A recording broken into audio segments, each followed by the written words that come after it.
हमारे स्नैपर? कहां पे बिक गया है रे बम? अरे हम हिंदू हैं, माथे पर तिलक, जिगर में है दम, छाती ठोक कर कहते हैं हिंदू है हम। जैसे रामनवमी शोभा यात्रा बंगाल में निकली है, पत्थरबाजी हुई, महाराष्ट्र में रामनवमी पर पत्थरबाजी हुई, कर्नाटक पर रामनवमी पे पत्थरबाजी हुई, या पत्थर मारने वालों की अम्मा की वाट लगा देते हैं। अस्सलामुअलैकुम। हैदराबाद रामनवमी जुलूस 2026 के मौके पर राजा सिंह की जुबान से ये साल भी भड़काऊ भाषण के अलावा कुछ भी नहीं निकला। ये साल तो राजा सिंह का बेटा भी मैदान के अंदर आ गया। ऐसा दिख रहा है कि इसका बेटा थोड़ा बहरा है, कभी भी इसको सुने नहीं आता। पीछे से आवाज नहीं आ रही है। आवाज थोड़ी सी कम आ रही है मेरे भाइयों, लगता है सब में एनर्जी कम हो चुकी है। तो ऐसा दिख रहा है कि बाबा के भड़काऊ भाषण सुन सुन के काना भी काम करना छोड़ दिए शायद इसको। इतना बड़ा माइक ले लेके भी आवाज सुनने नहीं आती इसको। तो कल हैदराबाद के ओल्ड सिटी में रामनवमी के मौके पर निकली एक बड़ी शोभा यात्रा ने शहर के माहौल को काफी हद तक मुतासिर किया। 27 मार्च को निकली यह यात्रा भारतीय जनता पार्टी के पुराने एमएलए राजा सिंह की मौजूदगी में थी। जहां एक तरफ मजहबी जज्बात अपने उरूज पर नजर आए, वहीं दूसरी तरफ भड़काऊ गाने, सख्त और तनकीद भरी स्पीचेस और तलवारों की नुमाइश ने इस पूरे वाक़े को एक बड़े सियासी और समाजी मुद्दे में तब्दील कर दिया। और एक हादसा भी हो गया, तीर उल्टा राजा सिंह की जांच में घुसने चले गया था वो वीडियो क्लिप। ये वीडियो क्लिप आपको हमारे नए इंस्टाग्राम अकाउंट MBN मीडिया के ऊपर दिखाई देगा। फर्स्ट वीडियो के अंदर देख सकते हैं आप, राजा सिंह तीर चलाने की कोशिश करता है, लेकिन तीर वहीं पर जल के इसकी जांच में घुसने की कोशिश करता। इस अकाउंट का लिंक आपको डिस्क्रिप्शन में मिल जाएगा। शोभा यात्रा का आगाज सितरमबाग मंदिर से हुआ और ये सुल्तान बाजार के हनुमान व्यायामशाला तक जाकर खत्म हुआ, जो तकरीबन 7 किलोमीटर का फासला है। इसके अलावा राजा सिंह की अपनी अलग यात्रा आकाशपुरी हनुमान मंदिर से शुरू हुई, जो बाद में मेन जुलूस में शामिल हो गई। रास्ता भर सड़कों पर इंसानी समंदर उमड़ पड़ा। हर तरफ भगवा झंडे लहरा रहे थे, लोगों के हाथ में डंडे, झंडे और कई जगहों पर तलवारें भी नजर आई। अगर इस जुलूस का मंजर ऊपर से देखा जाए तो एक बेपनाह भीड़ नजर आती है, जो सड़कों पर घंटों तक फैली हुई थी। लोग इतने करीब करीब थे कि चलना मुश्किल हो रहा था। डीजे माउंटेड गाड़ियां धीरे धीरे आगे बढ़ रही थी और उन पर जोर जोर से गाने बज रहे थे। भीड़ उन गानों के साथ नारे लगाती हुई आगे बढ़ रही थी, JSR के नारे बार बार। इसी दौरान कुछ खास गाने बार बार रिपीट बजाए जा रहे थे, जिनके अल्फाज ने सबको ज्यादा तवज्जो हासिल की। इन गानों में हिंदू राष्ट्र बनाएंगे हिंदुस्तान, जीते जी करेंगे हम ये काम, ये सारा भगवा रंग से सजेगा जैसे जुमले शामिल थे, जो सीधा सीधा एक खास सियासी और नजरियाती पैगाम देते नजर आए। ये गाने सिर्फ एंटरटेनमेंट तक महदूद नहीं थे, बल्कि इसका असर भीड़ के जज्बात पर साफ तौर पर दिखाई दे रहा था। जुलूस के दौरान कई मकामात पर लोग तलवारें लहराते हुए नजर आए। कुछ लोग खुली तलवार हाथ में लिए हुए भीड़ के दरमियान चल रहे थे, जबकि कुछ उन्हें हवा में घुमाकर अपना जोश दिखाते हुए नजर आए। इस पूरे जुलूस के दौरान पुलिस की भारी तादाद में तैनाती की गई थी। तकरीबन 1500 पुलिस पर्सनल मुख्तलिफ यूनिट से बुलाए गए थे। इनमें city armed reserve, rapid action force, task force और माउंटेड पुलिस शामिल थे।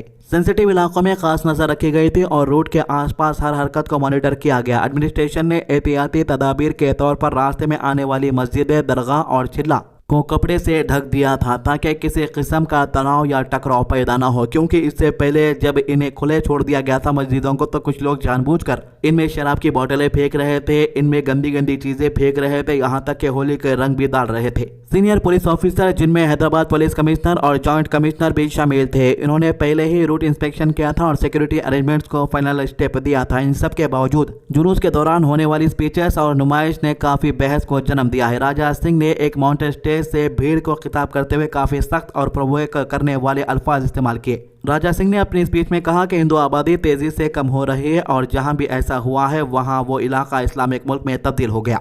उसने लोगों से अपील की है कि वो कसम ले कि हिंदुस्तान को हिंदू राष्ट्र बनाना है। उसका लहजा सिर्फ सियासी नहीं बल्कि एक जज्बाती और तनाव भरा पैगाम देता नजर आया। इसने पुलिस को भी सीधा मुखातिब करते हुए कहा कि आने वाला वक्त जंग का वक्त होगा और आज जो इन पर केसेस लगाए जा रहे हैं, कल जब ऑफिसर्स रिटायर होंगे तो इन्हें उसकी बात याद आएगी। इस दौरान इसने बहुत ही सेंसिटिव और तनाज़ा क़यास जुमला भी बोला, जिसमें मुस्लिम कम्युनिटी के लिए डेरोगेटरी लफ्ज़ का इस्तेमाल किया गया, जिस पर कई लोगों ने सख्त रिएक्शन दिया। अपनी स्पीच के कई हिस्सों में राजा सिंह ने AIMIM लीडर अकबरुद्दीन ओवैसी पर सीधा हमला किया। उसने तारीखी हवाला देते हुए कहा कि जब मुगल हुक्मरान और निज़ाम की फौज भी कुछ नहीं कर सके तो अब कोई क्या कर लेगा।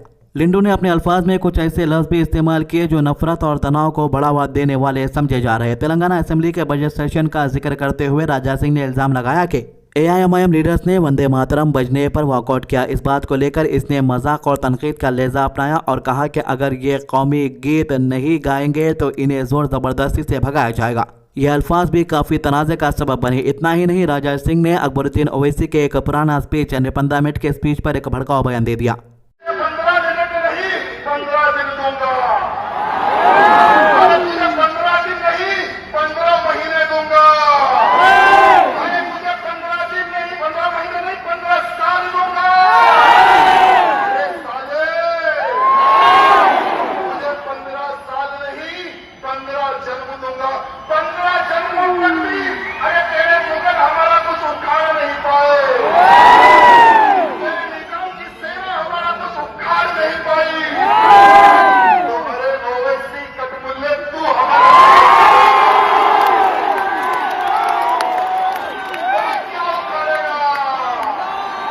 बोले भारत माता की, भारत माता की।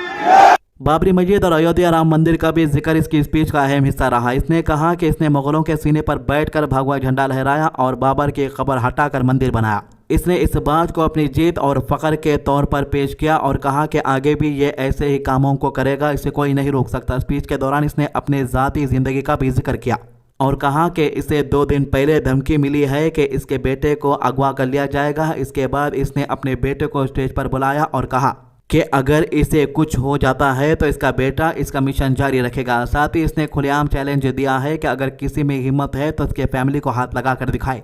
ऑफिशियल्स के मुताबिक इस पूरी यात्रा में तकरीबन 2 लाख लोगों ने शिरकत की, जो इस बात का इजहार है कि यह सिर्फ एक मजहबी जुलूस नहीं बल्कि एक बड़े पैमाने पर सियासी और समाजी ताकत का डिमॉन्स्ट्रेशन भी था।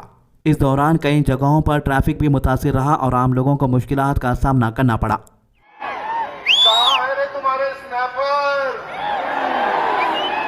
कहाँ पे फिट किया है रे बम?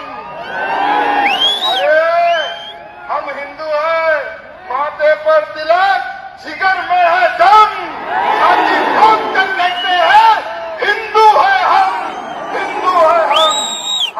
तो अभी तक पुलिस की तरफ से यह वाजे नहीं किया गया है कि स्पीचर से भड़काऊ गाने या हथियारों की नुमाइश पर कोई कानूनी कार्रवाई की जाएगी या नहीं। यह बात भी अपनी जगह एक बड़ा सवाल है जो शहर के लोगों के जहन में घूम रहा है। राजा सिंह पहले भी अपने सख्त और तनाज़ाक़यात बयानों की वजह से सुर्खियों में रह चुका है। इसके रामनवमी यात्रा अक्सर तनकीद का मरकज बनती रही है, जहाँ एक तरफ इसके सपोर्टर्स इसे अपना लीडर मानते हैं, वहीं दूसरी तरफ कई लोग इसके अल्फाज और अंदाज को खतरनाक और तफर्रुक पैदा करने वाला करार देते हैं।